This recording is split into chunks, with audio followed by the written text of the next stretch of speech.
When I first began my home cockpit journey, like almost everyone else, I only had a captain side joystick. And to be honest, that almost completely ruined the realism for me. That was until I came across the MOZA AB6 and MA3X grip. These two products together, along with a wooden frame, almost completely and realistically replicates the Airbus Sidestick and the Sidestick Pedestal. These two products made a huge difference in my home cockpit and really upped the realism by like 200%. Let's begin by going over what the AB6 and MA3X actually are.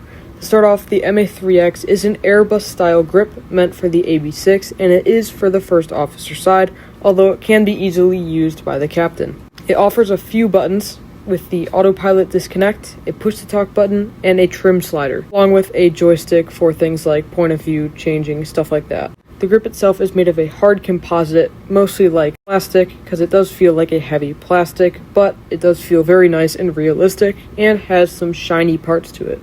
Of course, the main showpiece is the AB6. It is a fully metal frame and features two sliders which can be used, well, personally I use it for the throttle and the rudder, and 8 rubbery feeling buttons. The buttons feel very nice and have some good tension, dampening, and a soft rubbery feeling, which really gives it realism and a very satisfying feel. The connection point to the grip and the base is connected by a nice piece of leather, which really does feel nice and heavy duty. Let's get into some flying with the AB6 and MA3X and see how it feels in the Airbus A320 by fly-by-wire. And as I said, it will be much harder to add the inputs I want on this aircraft because it is much larger. Already, as I spool up the engines and begin my takeoff roll, I am already feeling vibrations. I can also notice they are a bit larger than they were in the Cirrus, not by much, but a little bit larger, most likely because my software settings aren't set high enough. And once I spooled up the engines to flex, I noticed that the vibrations became greater because of how much thrust was being applied. Once I began my rotation, I felt a very heavy tenseness on the stick because of the forces trying to push the aircraft back down, so you had to counteract that by pulling up harder than the stick was trying to resist. And then obviously, once I put the landing gear up, I felt a big vibration for when the gears were actually moving upwards into the aircraft. Besides that, I did not feel many vibrations after that except for retracting the flaps and a couple of bumps from turbulence along the way. But slightly different from the Cirrus, if you do get into a stall or a heavy pitch up, it begins to shake violently. The Cirrus wasn't very violent with shaking and didn't move my desk at all, but once this one began shaking, it actually made my monitor shake a little bit during the flight. Not to a concerning point, I wasn't worried about my monitor falling or anything like that, but it actually made it a lot more realistic and I could feel them very easily. Let's move on now to other sections of this video where I will go over how to operate the software, specifically the MOZA cockpit software, the build quality, and how all this ecosystem blends into one. Moving on to the amazing MOZA cockpit software. Unlike other product softwares, this one is built for efficiency and quality. The GUI is a calming screen and very simple to look at, and provides very simple options and buttons for you to change. On the main screen, you will see your grip, your base, your throttle, and your rudder pedals. You can click on any of these 4 icons and you can change the settings for all of them. For the base, you can change things like the sensitivity, the dampening, the inertia, and other things like that, along with the force feedback pressure. You can also change some of the lighting features, the lighting intensity, and some of the buttons and what they do, such as the 2 throttle sliders. You can change them from throttles to rudders to anything of the sorts, whatever you'd like. You can even bind them in Microsoft Flight Simulator or whichever sim you are flying on. The same goes for the grip. Whichever grip you have, especially the MHG, you can change the brightness, all of the lighting settings, and all the keybinds and what all of the buttons do. All the software is so nicely put together and all the features are very well integrated onto how you use them in the product. As I stated before, everything is very well organized and well put together, which puts a very good look on MOZA and, of course, their amazing software.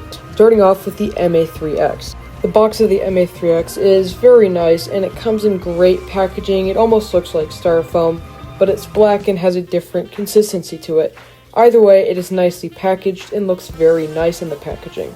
I was very surprised to see how shiny the product was, seeing that it is only a hard plastic. Although it is a hard plastic, it is very lightweight, which adds that extra realism and makes the base feel even more like a real force feedback.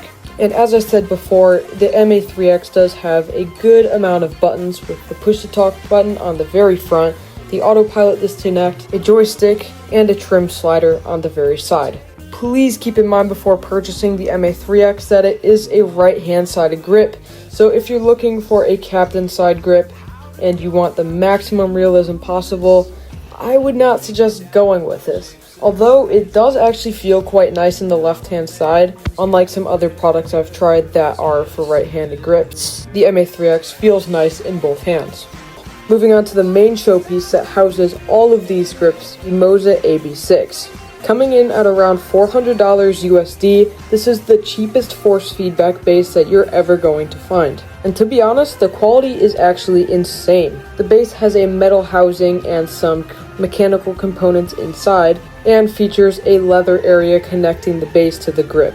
The base itself is rather small compared to the big brother AB9, which is huge, and the AB6 fits nicely on your desk, or really anywhere that you're looking to use it. It has an extremely high quality metal desk clamp that extends down about a foot from your desk, and depending on your chair height, is about waist level to where you sit. The height of the joystick, depending on your desk and chair height, feels very realistic and would make sense in an actual aircraft. Altogether, the AB6, MA3X, all are amazing products by MOZA, and most of them are actually pretty budget friendly. All of these products just fit well together into this one ecosystem of MOZA products, and of course, if you were to get rudder pedals, it would be an even better experience. Having these three products gives you a very wide variety of aircraft you can fly. You can fly general aviation, you can fly airliners, combat flying, really anything you'd like. Even aircraft that require a yoke, AB6 still masters that force feedback even when it's not the correct joystick. To conclude the video, I would just like to thank MOZA deeply for sending me these, well, two products. The MHG and the AB6 are the same thing and they come in a bundle, but the MA3X and the AB6, they are amazing products, and I just would deeply like to thank them for sending me both of these to review. I did give a completely unbiased, in my opinion, review on these products, and would just like to say they are amazing and pretty budget friendly for most people that are looking for cheap grips and a force feedback base. I hope you guys did enjoy the video. If you did, please consider subscribing, it really does help out my channel. I hope to see you guys in the next one. See ya!